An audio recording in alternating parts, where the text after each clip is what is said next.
নমস্কার বন্ধুরা, সবাইকে আমার চ্যানেলে স্বাগত। আজ বাড়িতেই চা বসিয়ে বানাবো বাদাম বিস্কুট। খুব কম সময়ে আর খুব কম উপকরণে এই বিস্কুটটা তৈরি হয়। চলুন তাহলে রেসিপি শুরু করা যাক। বাদাম বিস্কুট বানানোর জন্য প্রথমেই নিয়ে নিলাম হাফ কাপ পরিমাণ বাদাম। আমি এখানে কাঁচা বাদাম ব্যবহার করছি, তাই শুকনো খোলায় ভেজে নিলাম। ঠান্ডা করে এইভাবে হাতে অল্প চাপ দিলে খোসাগুলি খুব সহজেই আলাদা হয়ে যাবে। তবে আপনারা চাইলে এখানে বাজারের কেনা ভাজা বাদামটাও ব্যবহার করতে পারেন। এইভাবে চাপ দিয়ে দিয়ে খোসাগুলিকে আলাদা করে নিলাম। কত সুন্দর খোসাগুলি আলাদা হয়ে গেল। বাকি যে দুটো একটা রয়েছে এতে কোনো সমস্যা হবে না। বাদামটাকে মিক্সার গ্রাইন্ডারে ছোটো জারের মধ্যে নিয়ে নিলাম। হাফ কাপ বাদাম নিয়েছিলাম আর দিয়ে দিলাম হাফ কাপ পরিমাণ গোটা চিনি। দুটিকে খুব ভালোভাবে এইভাবে গুঁড়ো করে নেব।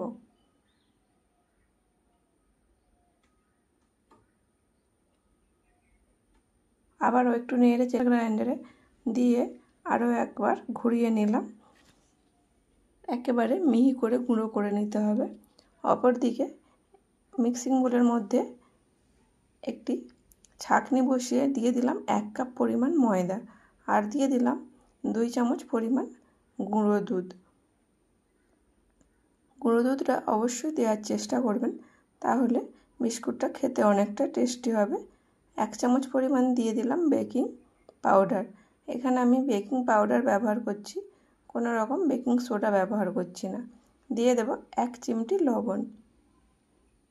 সব কিছু একসাথে শুকনো উপকরণগুলি খুব ভালোভাবে চালিয়ে নেব।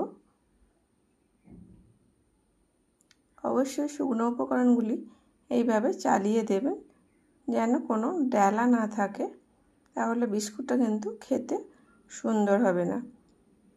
সব কিছু খুব ভালোভাবে চালিয়ে নিয়েছি। এইবারে প্রথমে সব উপকরণগুলিকে এইভাবে একসাথে মিশিয়ে নেব। দিয়ে দিলাম এখানে 4 চামচ রিফাইন তেল, দিয়ে খুব ভালো করে মিশিয়ে নেব। এখানে আমি কোনো জল কিংবা দুধ ব্যবহার করব না।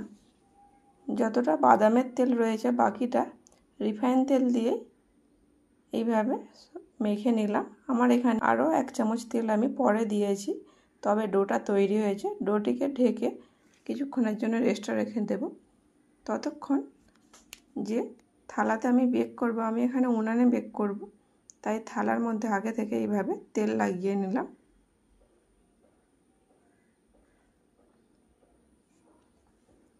এখানে আরও কিছুটা বাদামকে আমি ভেজে নিয়েছি, তার সাথে কিছুটা আমন্ড বাদামকে স্লাইস করে কেটে নিয়েছি। আপনারা চাইলে শুধু চিনি বাদাম দিয়েও এই বিস্কুটটা সম্পূর্ণ করে নিতে পারেন। এইবারে অল্প অল্প করে নিয়ে হাতের তালুতে দিয়ে গোল গোল করে বিস্কুটটাকে তৈরি করে নেব।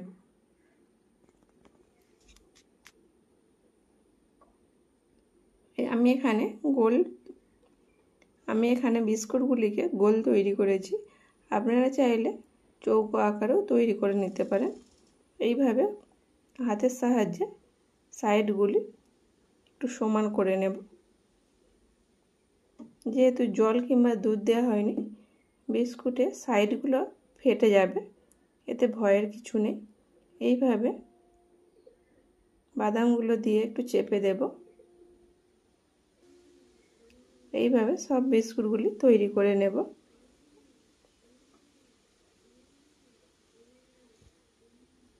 বাদামগুলি এইভাবে একটু চেপে চেপে বসিয়ে দিতে হবে, তা না হলে পড়ে যাবে।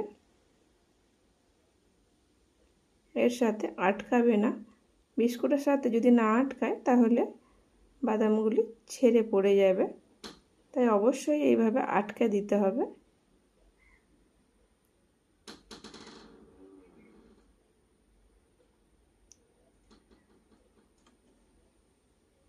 আরও একটা আপনাদেরকে এইভাবে তৈরি করে দেখিয়ে দিচ্ছি।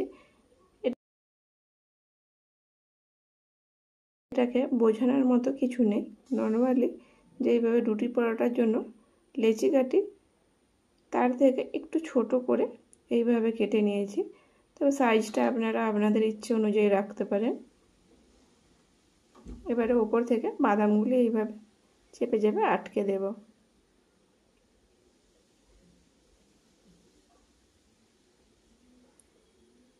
এইভাবে সবগুলি একইভাবে তৈরি করে নেব। বাদাম বিস্কুট আমার বাড়ির সকলেই সবাই করে।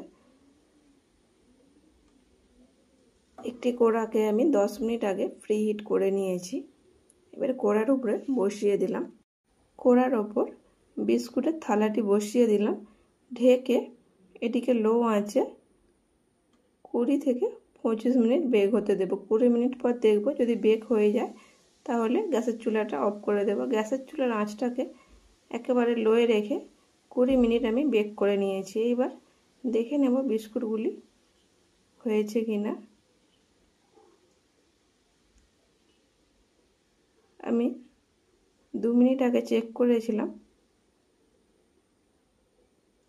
তখন একটু বাকি ছিল, তাই আরও 2 মিনিট পর দেখলাম। এইভাবে কড়াই থেকে নামিয়ে ঠান্ডা করে নেব, তারপরে আপনাদের দিকে দেখাচ্ছি। বিস্কুটগুলি সম্পূর্ণ হাতে ধরার মতো ঠান্ডা হয়ে গিয়েছে। এইভাবে একটি প্লেটে সবগুলি সাজিয়ে নেব। খুব সহজেই তৈরি হয়ে গেল চা দিয়ে খাওয়ার জন্য বাড়িতেই এই বিস্কুটগুলি। দেখতেও অসাধারণ হয়েছে বন্ধুরা, খেতেও হয় দুর্দান্ত।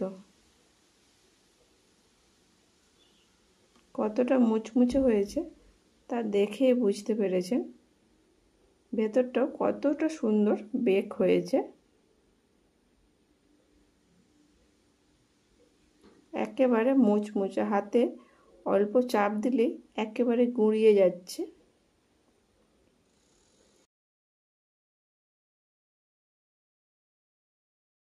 আপনারা বাড়িতেই বাদাম বিস্কুট তৈরি করে নিতে পারেন। রেসিপিটা ভালো লাগলে লাইক, শেয়ার, কমেন্ট করবেন এবং সাবস্ক্রাইব করে আমাকে সাপোর্ট করবেন। এতক্ষণ আপনাদের মূল্যবান সময় নিয়ে ভিডিওটা দেখার জন্য অনেক ধন্যবাদ।